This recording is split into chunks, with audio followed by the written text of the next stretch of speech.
So hi all and welcome back to this channel, and in this video session I'm discussing few interesting differences between DDS and DDL.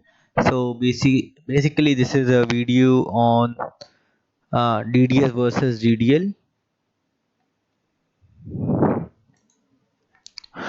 So we'll be discussing various differences between these two. That's why we'll be switching from DDS to DDL, or what exactly the difference between these two when we are modernizing the physical files or the files from DDS to the SQL things.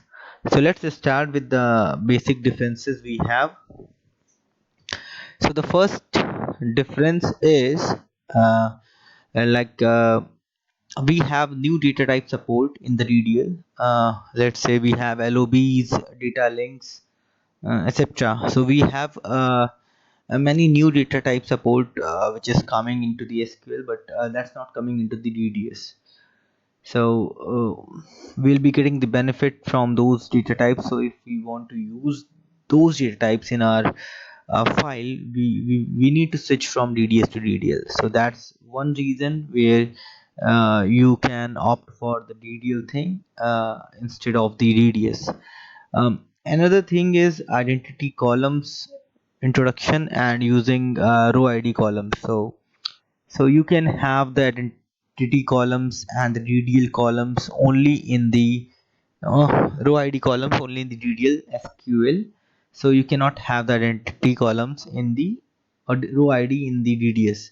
So that's what we need to search from DDS to DDL if we want to use these columns, these features, because these columns basically generate a unique identity number, or the you can say the prime unique number, and that will be auto inserted into these columns. So we don't need to be care about these columns. These columns population would taken care by the uh, database manager itself. So that's one that's another thing where I would say we should switch from DDS to DDL if we want to make use of these such identity column or row ID features columns in our database. And next thing is up to you can see file names and field names up to 120 chars, 128 chars. So earlier in DDS the file name and the field name was limited up to 10 characters, that is called as system name or the short name. But now with the DDL thing, we can have the table name and the column name is are up to 128 characters support. So that's uh, more than 10 characters. So that's also called as the long name feature. So we can have the long names for any field in the SQL that we cannot have that in the DDS, but we can have the alternative name in the DDS, but can't up to 128 chars. So this could be another thing why we should switch from DDS to DDL, so that we could get support of the long names of table or the columns from 10 characters to the 128 chars. The next difference is reuse delete option. So uh, in DDS, the reuse delete option is default star no, and when we convert that DDS to the DDL, the reuse delete option is star yes. Default is a star yes. So basically, in these two things, you can see the reuse delete thing is changed. So reuse deleted is something when it's yes, then it means that we have a file and we can have multiple let's say 10 records there on the rn 1 till 10, and we deleted the first two records, let's say 1 and 2. Now we have 3 till 10 rn.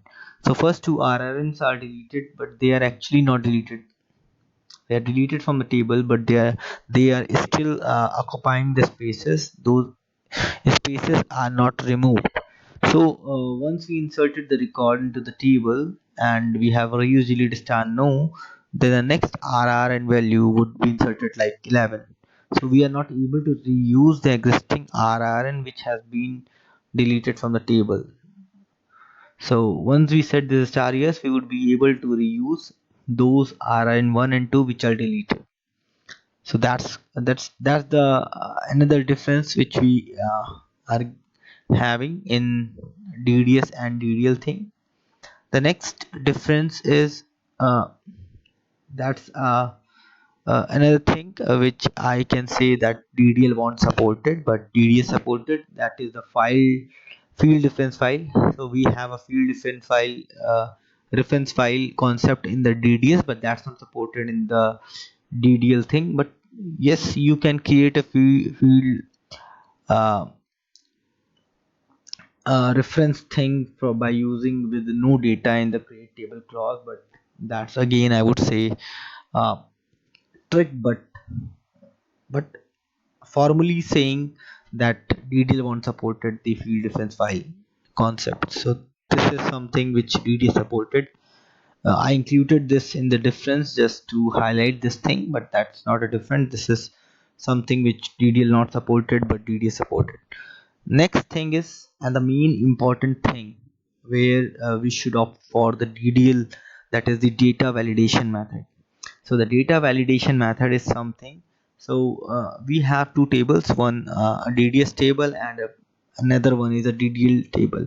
So once we insert the data into the DDL table, into the DDS table, there is no validation checking happens.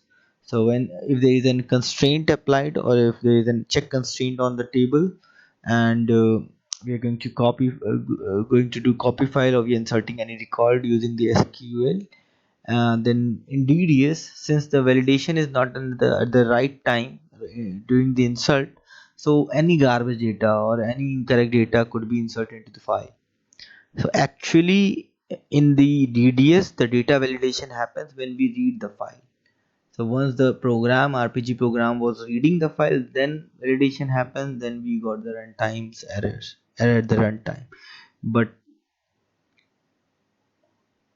in case of DDL, the checking happens at the time of insertion. So when the SQL insert happens, the the validation gets checked onto that field whether this record is valid for that field or not. So insert only happens when this validation passed. So in case of duplicate values, that won't be inserted. So this is the thing, any garbage data won't be inserted into the detail table. So we can be sure of the this thing. So this is the main difference between these two. That is, at the read time the data validation happens in the DDS, and at the write time the data validation happens at the in the DDL. Next is data integrity. So this is another thing. So data integrity, which means we cannot have I must say that we cannot have the garbage data in the numeric values or numeric columns of the DDL. So this is one thing which where we can be sure that we won't be getting the garbage data into the numeric columns in the DDL thing, just because the validation happens only at the insert time. So that's why we would be getting the correct data in the files.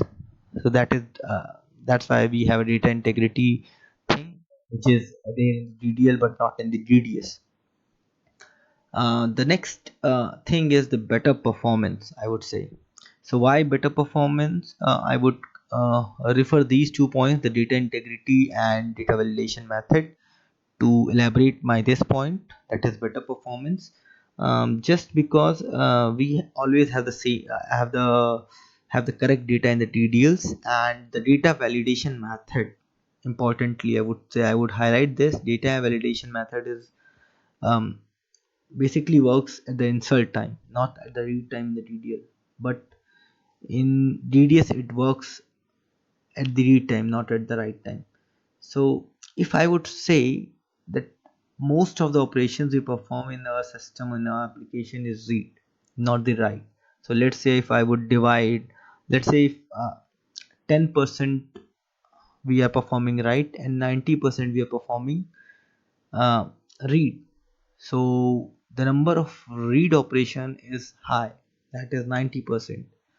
So in case of read in DDL table, there is no checking take place. So that checking even calls some logic or processing or program to check whether the data is correct or not. So in DDL this is not happening. So we are not checking data at while reading the data from the DDL. So this would save our time to process that data instead of reading a DDS file, because when we are reading the DDS file, a checking happens whether the data is correct or not. So if that checking happens at every data, so if we are reading 90% of data, performing read for 90% time, then what happens? This is going to take a long time as in total. So that's why I would say that the performance gets better by slowing. So in this case what happens, the insert operation gets slower, but we are not going to perform insert at the high percentage, because we are performing only 10% insert, let's say, in the system. So that would be or you can say 10% insert we are performing. So basically those 10% would be slower, but the read operation would be much faster than the DDS. So this could be a better perform, this could give us a better performance in DDS. So that's the reason we could switch from DDS to DDL. The next thing is the and I would say a practical thing, that is the new development which is basically happening in the DDL by the IBM, and they stopped doing any new thing in the DDS. So everything, just every new feature is going to be added to the DDL thing or the SQL thing. So that's why we should now move on to the from DDS to the DDL. We should modernize our things, and we should even move to the from the native input output to the SQL processing, by converting them to the cursors or other things, or by whatever chain or read everything happening, that could be converted into the SQL queries, SQL select queries, or other things. And next thing is, let's say, I would say star nomax, which is something when we create a PF. So when we create a PF, the default number of records is 10,000, and with the increment of 1,000 by 3 times, that is up to 13,000. So we can increase that up to star nomax, but the default is that when we do the, or when we perform the create PF on the DDS. But on DDL tables, when we create a DDL table using a create table statement, what we will be doing, what happens, the initial number of records are set to star nomax. So the default is star nomax for the DDLs, but for DDS it is up to 10,000, and then increment of 1,000 by 3 times. So basically 13,000 is the initial one. And it's more of, you can say, a DDL is most of based upon the statements, and it's most depend upon the keywords. So that's all our differences which we can which I can highlight here. Maybe there would be some more differences which you even you know. So that's all differences which I am highlighting here. As per my point of view, you can, or you may have some other differences too. That So that's all in this video. Thank you.